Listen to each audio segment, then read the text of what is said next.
Olá pessoal, bem-vindos a mais um podcast da Rafus Press, o nosso Raridades Inusuais. E hoje nós vamos tratar de um tema bem interessante, pelo título deu para vocês perceberem, são os roteiros, né? Eu tenho uma ligação antiga, né, com roteiros. Tanto eu quanto o Fábio Wack, né, ele foi professor de roteirização de cinema.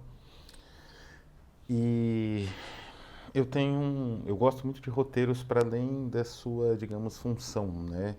Ele é um texto funcional, como uma carta comercial, por exemplo, porque ele tem uma, digamos assim, ele é um meio, uma passagem, né? Isso a gente pode dizer em termos gerais, né? Um roteiro ele é uma passagem para um texto final, né? Um texto, por exemplo, um texto não, uma obra final, né? Uma obra audiovisual. Então, o roteiro, em teoria, seria essa passagem, né? Mas não são poucos os roteiros que têm muita qualidade literária ao mesmo tempo, agregada, né? E, por outro lado, o trabalho de roteirização inclui um trabalho de tradução em uma linguagem, de uma linguagem escrita, né, para uma linguagem visual. E esse trabalho, esse processamento é necessário para que essa linguagem visual, digamos assim, tenha uma orientação mais ou menos equilibrada. Então, é um trabalho, de qualquer maneira, poético, muito denso, e que merecia, inclusive em alguns casos, né, de alguns grandes roteiristas, merecia um lançamento, né? Isso, aliás, está acontecendo, né? Existe, por exemplo, o Dreyer, né, o Carl Dreyer, o diretor dinamarquês, que foi homenageado naquele As Angústias do Livro de Satã, né, do Karim Guewad. Ele tem, né, a associação, né, do diretor tem um material de os roteiros, né, originais ali armazenados, né? Então já existe esse trabalho de valorização do roteiro original, né, que eu acho que é muito justo. E eu trouxe alguns roteiros aqui para justamente discutir as estratégias, né? Algumas estratégias, tendo em vista o Investigação, que vai ser o primeiro roteiro lançado pela Rafus Press, né? Então, a gente comemora aí, né? Está na campanha Relicário, tá o link aqui para vocês conhecerem a campanha. E esse roteiro, então, é inspirado nos nossos muitos trabalhos de pesquisa sobre roteiros, tanto meu quanto do próprio Fábio, e também nos nossos trabalhos de audionarrativas. Então, a gente já vai chegar nessas questões específicas, né? Em primeiro lugar, eu queria mostrar essa curiosidade, que é o Punch in Judd. Essa aqui é uma edição originalmente publicada no século XIX, não sei nem que data, é um facsímile, né? É uma edição, mais ou menos um tratamento novo de um original bem antigo. Eu adquiri este livro numa loja incrível de Covent Garden, né, em Londres. Mas assim, por que ela está aqui? Porque é um teatro de marionetes, seu roteiro original do teatro. E é como se o teatro de marionetes, ele não é apenas um teatro, né? Ele é uma espécie de elemento técnico, porque você tinha ali, né, enfim, as marionetes elas exigem também alguns efeitos sonoros, alguns efeitos de cortina, como se fosse uma espécie de edição. Então, alguns, digamos assim, giros de linguagem para as pessoas entenderem o que está acontecendo no palquinho, né, das marionetes. Então, essa aqui de certa forma, é um roteiro não exatamente para um teatro, mas para um teatro técnico, tecnológico. Então, eu acho muito interessante e resolvi incluir, porque os roteiros que a gente vai ver aqui é para cinema ou para audionarrativas, e esses roteiros também são, né, tem um alvo, um equipamento técnico que vai sintetizar a linguagem que no roteiro aparece nesse formato, digamos assim, escrito por vezes convencional, por vezes mais livre, não é? Então esse é né, digamos assim, um velho antepassado dos roteiros voltados a mídias de hoje em dia, né? O segundo material é que a gente entra numa diferenciação interessante, porque o Investigação e o Fantasmagoria, de modo geral, que é a nossa proposta de narrativas não, digamos assim, condensadas na forma de um livro, são narrativas que vão ter um outro formato, e só o roteiro delas vai estar no formato livro. Ah, então, a nossa primeira narrativa aqui é investigação, vai ter outras. De qualquer maneira, o Fantasmagoria, ele é voltado para as audionarrativas, e aqui é uma importante essa distinção. A audionarrativa é uma narrativa, como o nome diz, que utiliza recursos sonoros exclusivamente, né? Então é uma narrativa que você precisa ouvir para a sua mente projetar e processar o que está acontecendo em cena, digamos assim. A cena é a própria mente do ouvinte, né? Que não é um espectador, é um ouvinte.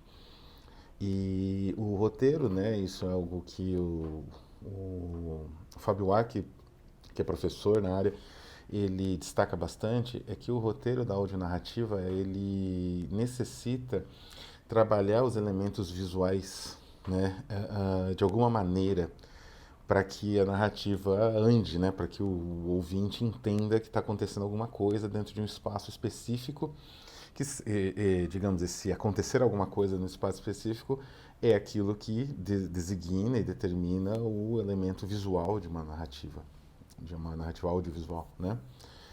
É, então, nesse sentido, digamos, o nosso investigação ele segue soluções muito práticas e muito próprias. Se comparadas, por exemplo, com uma das audionarrativas mais célebres da história que eu tenho aqui em mãos, que é justamente a adaptação do Guerra dos Mundos, aqui, ó, a radionovela Guerra dos Mundos, né? Adaptada por Howard Koch, que era um roteirista importante de Hollywood. Ele fez, por exemplo, Casablanca, no roteiro.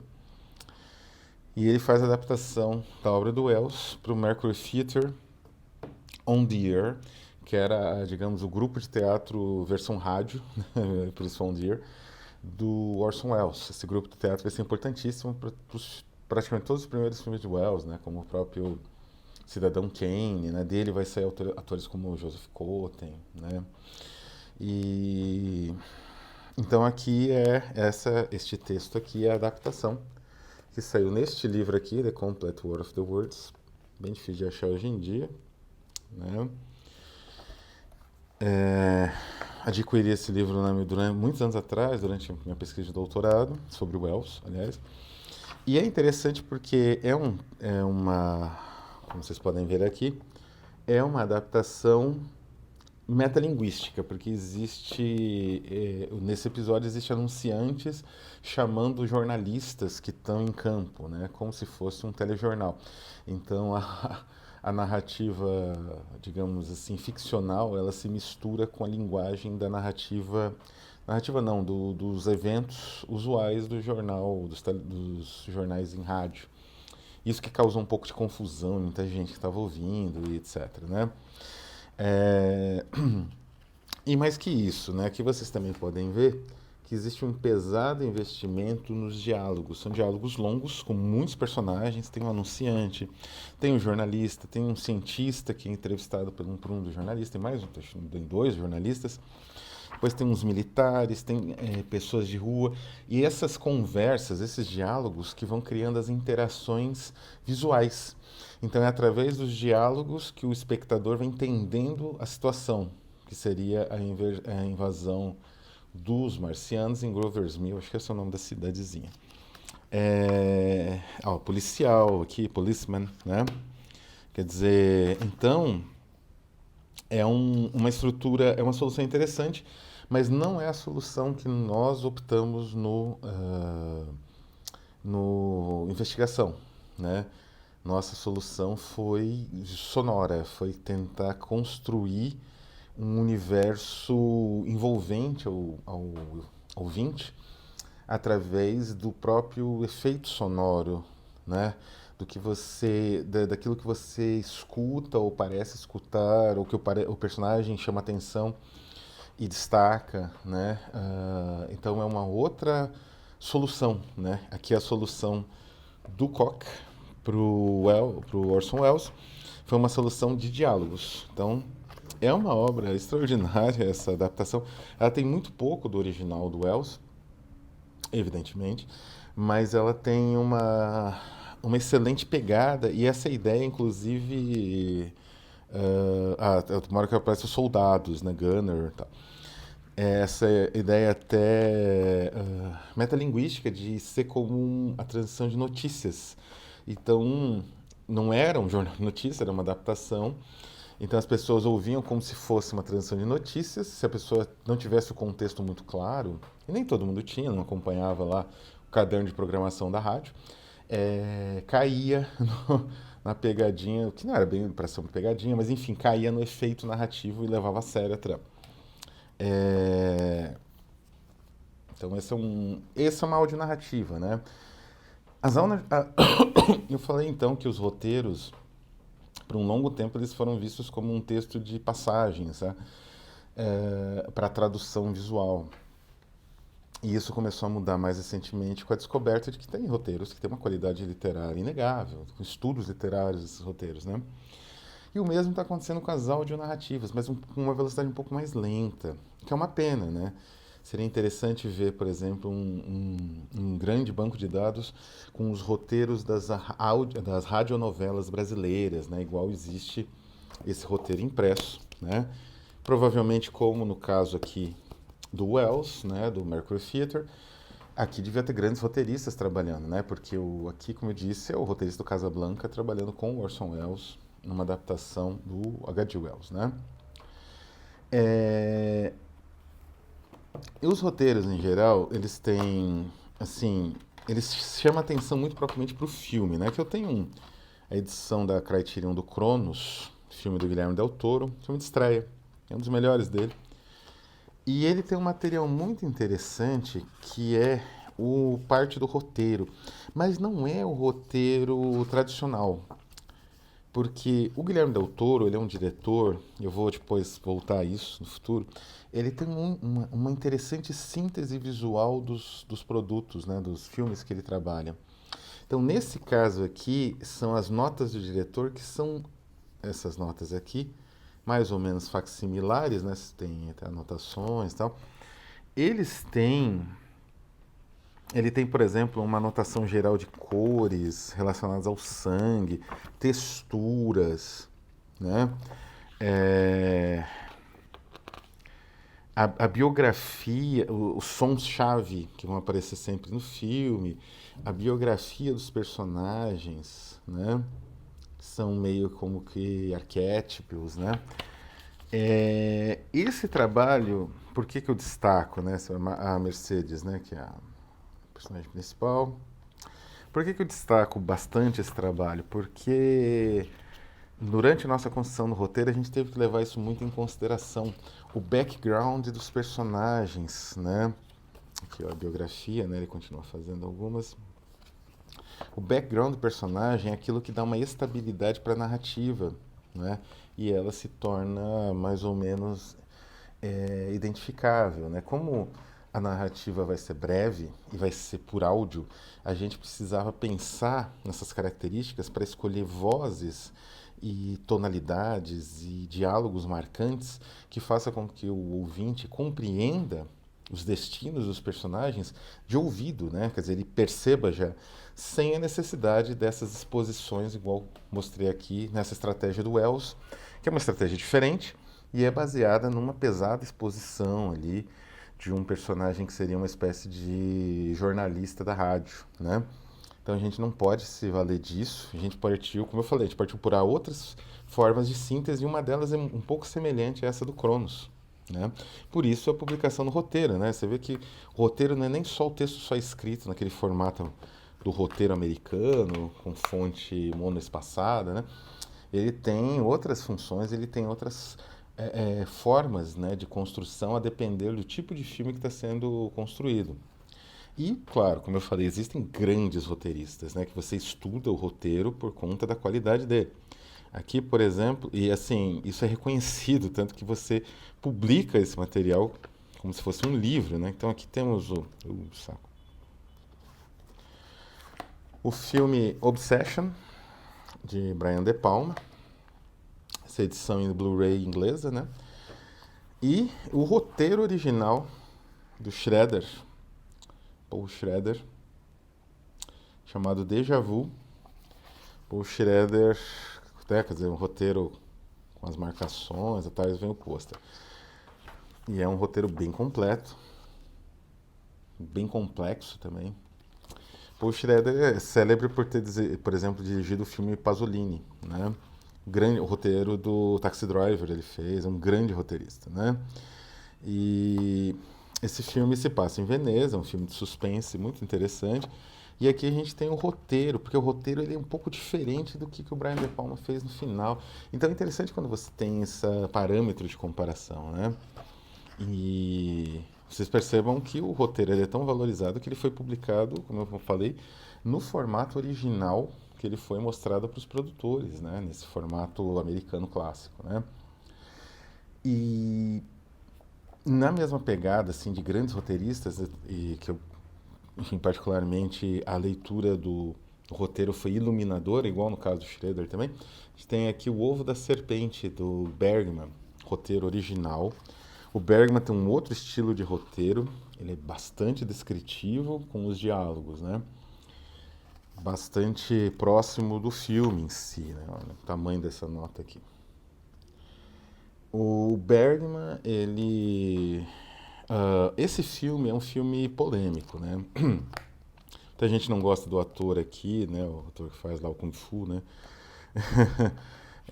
Esqueci o nome dele. Muita gente não gosta desse ator, muita gente acha o filme um pouco, né? Eu gosto muito do Ovo da Serpente. Eu acredito que é um filme. Ele tem até uma citação do Buchner, né, de Georg Buchner. Eu acredito que é um filme que expressa o horror do nazismo como poucos e com um impacto assim espetacular. Então esse é o roteiro original, muito bem escrito, uma influência para o nosso roteiro também, né? Essa questão da descrição, não é, mais sofisticada, né? E tentar, né, trazer para sonoridades essas descrições. E por último aqui eu queria mostrar esse conjunto de roteiros do Bergman também, que é Lágrimas, Suspiros, acho que no Brasil ficou Gritos e Sussurros, né? Persona e Dependência. Não é bem roteiros, está mais para argumentos. Embora o Persona pareça que o roteiro foi exatamente assim que foi entregue. Mas é um material riquíssimo, né? Essa aqui, aliás, é a última página do Persona. É um material riquíssimo. E é incrível como o Bergman tinha uma fluência na escrita, que ele mesmo, né? Esses filmes foram dirigidos por ele, conseguia traduzir na forma visual e ele precisava escrever um pouco sobre isso e ele conseguia uma fluência muito boa tanto na escrita quanto na própria roteirização, né? Na própria tradução dessa roteirização escrita na forma de imagens. Isso é simplesmente espetacular. É um exemplo, né? São roteiros, lendo roteiros assim, que uma pessoa que queira trabalhar com narrativas audiovisuais ou audionarrativas, ele pode se dedicar melhor a isso tendo modelos, né? Esses são os grandes modelos. Então é isso, pessoal, né? Esse material foi um pouco do material que usamos de pesquisa na construção da investigação. Tem muito mais coisa, viu muito podcast, já mencionamos aqui algumas das influências, vamos mencionar mais aí nos drops no Instagram e no Facebook, né? Peço para quem puder apoie o projeto, a gente está chegando a 50%, é importante porque é um projeto bastante caro, né? Você contar com atores, com pós-produção mesmo de áudio, talvez com um pequeno estúdio, o uso de um dia no estúdio é bem caro. Mas o resultado esperamos que seja precioso e que os nossos colaboradores, nossos apoiadores apreciem.